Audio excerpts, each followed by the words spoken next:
Hey everybody, got some good gameplay for you. This was a good one. I think the second place player went 0.7 and we were still able to grab the win. So I was really excited about this one. Figured I'd post it up. I just got a couple thoughts. This is definitely off script.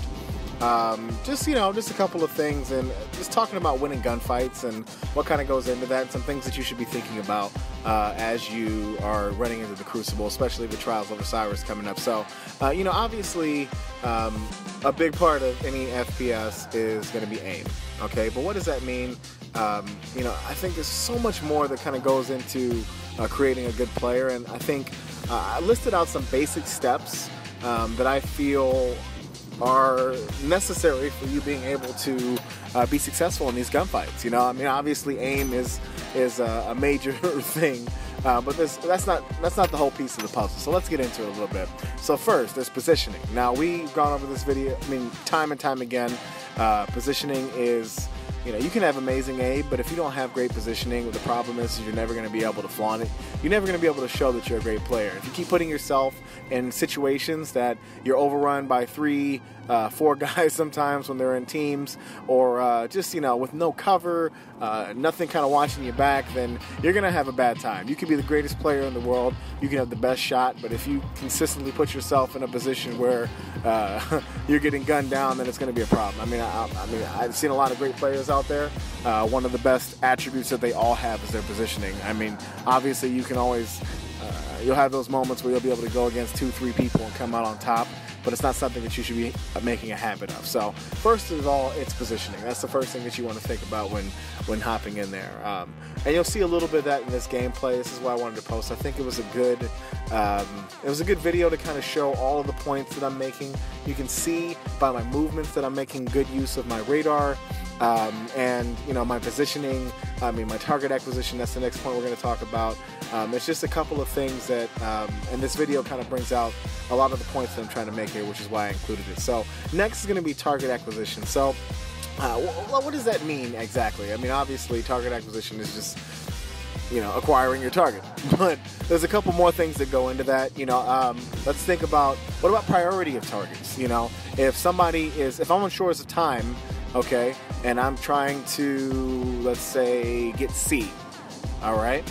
Am I going to start firing immediately towards B, or am I going to check, the back of the map to make sure nobody's sniping back there?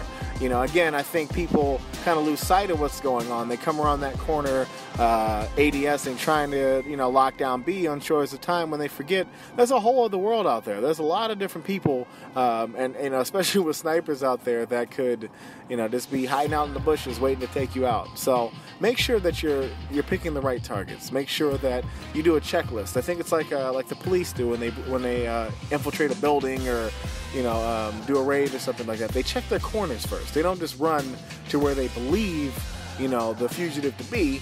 They look in the closet. They go in the bedroom. They do this and that, and then they go to the living room where they think the person is. They don't just run in there and bust in there and try to go in guns blazing. They check their backs first, and that's what this game's all about. You got to make sure. The great thing about this game is you got a radar. They tell you where people are. You just got to be looking for them.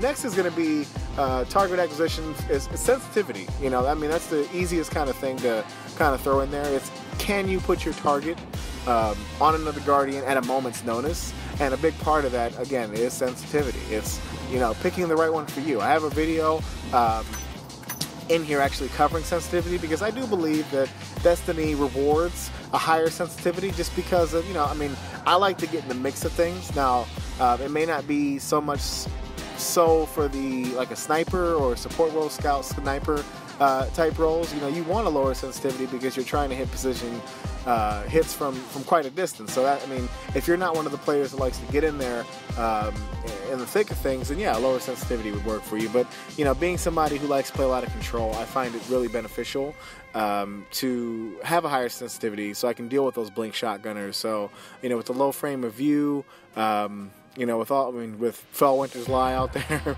I think it's really good to kind of have the ability to not only control the space that is in my direct area, but being able to hit headshots from 100 feet away. I think that's important, being able to find that balance. And just as a tip before I move on to the next part, a great way to do this is go into PvE, put it at the default setting, okay? And then play with that, play with that. Once you get comfortable with that, bump it up 1. I know it seems time consuming, but trust me, it will. This is what I did to kind of find my sensitivity, and it helped me out. And then I kept doing that until I got to a point where I was uncomfortable, where I wasn't hitting the headshots that I should have been hitting, where it just wasn't the same. And then I put it right back down. So I got to, like, let's say 8. And it felt a little bit uncomfortable missing shots. I put it right back to 7, and I know that's my sweet spot. So sensitivity, I have a whole video dedicated to that if you'd like to check it out, but that's the gist of it. So now that you've got your positioning, you're in the right spot, you've landed that first shot, what now? So now it's all about landing those consecutive shots, because I've seen a lot of gunfights where people get that first shot off and can't finish the job, and then end up dying, and then you feel embarrassed, and then you get teabagged. But you want to make sure. Now, it also depends on the weapon that you have. Now, if you're running around with the Suros, which, I mean, God bless you if you are, considering the auto rifle nerf. But if you're running around the Suros, you don't necessarily have to worry about this, or any automatic weapon for that matter. But if you're running around with, like most of us, the Red Death, the Thorn, the Last Word, if you're running around with anything that doesn't have consecutive shots, and Last Word does, now let's backtrack, hold on. Last Word does have basically automatic fire, but the only time you should ever be using that is if somebody is in your immediate area. Because, I mean, yeah, you should be spacing out your shots, and that's the biggest thing, one of the bigger transitions that you got to learn, especially, I'm a Thorn user, I love the Thorn, but I recently switched from Perfect Balance to Send It, and I was using the same trigger speed. Now, when you put it to Send It, your stability, it takes quite a hit, so me using, I almost gave up on it because I'm like, I can't hit shots, when really I just needed to space my shots out and take my time, even in the middle of gunfights. That's one of the best things you could learn, and it teaches you, it's actually kind of, I feel like, made me a better player. It teaches you to take your time and not lose it during a gunfight, and that's what, to be honest with you, that's what saves you a lot of times, is just having a cool head during those situations. So landing consecutive shots, making sure that you're placing your aim and taking the time. Another thing, again, I'll say it again, PvE is one of the best places to practice your weapon understanding, your weapon handling. Now, what I did when I actually had that issue, I did the same thing. I went over to Venus and Patrol, actually. There's a lot of potential headshots there in a really close area. And I just kind of spaced my shots out, kept practicing, what's the timing, what feels right, how should I proceed with these shots, how much time do I need? And you get the muscle memory, and it feels right. You go into PvP, obviously the targets are different, but the timing is the same, with the shots that you're going to be making. So, I feel like it's a really great place to just kind of, practice out, shoot it out. But again, I'm rambling. Let's move on to the next point. So, be elusive. I think that's a point that a lot of people are missing. Don't do exactly what your enemy thinks you're gonna do. And I find it seems like simple information, but it saved me so many times just to be unpredictable. Me personally, I think about it when I'm stuck in a bad situation. I think about, what can I do? What would I think that I would do? First of all, it's gonna sound confusing. What would I think I would do if I was in their position, and what would catch me off guard, kind of a situation. So instead of going left or right, being stuck behind cover, maybe I'll jump straight above it and take a shot, or maybe I'll jump up, throw a grenade. See, now I have flashbang, so it blind him, and then jump again and get a shot on him, and just give me just enough time to kind of turn the tide on him. So just things that you should think about when you're getting into those gunfights, when you're in a situation, when you're tied down. What can you do to mix things up and keep your enemy on your toes, because he's in the power position, or he or she is in the power position when he's got you locked down like that. So how do you get out of that?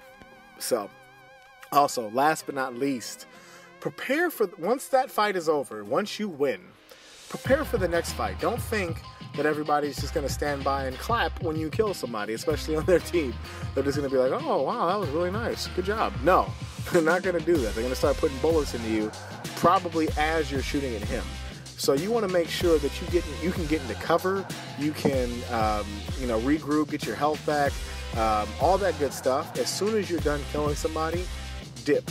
You go. Don't hang around, because chances are, I mean, we see so many people in this game communicating. Chances are they've already told the other person where you're at, where you're shooting him from, and they are already on the way to come get you. Or they see the bullets, or they see the X's and their guy dying, and they're going to come find you. So you want to make sure that you put yourself in a position to recover and go into that next gunfight ready to go. So those are just my tips. Again, I hope you can see a lot of this stuff going on in the game that I posted kind of with this video. I wanted to ask you guys something too really quickly. I'm sitting on a ton of gameplay because I pretty much record every time I play. I didn't know if you guys wanted me to post, just straight raw gameplay, which I can do. Really, most of my stuff have kind of had thought or like a theme behind it, but if you guys just want to see some gameplay from time to time and just have me kind of post them as I'm doing them, then that's 100% okay with me. I'd actually, obviously put a little more content on the channel. So yeah, let me know what you think, and I appreciate you guys watching, and have a good one.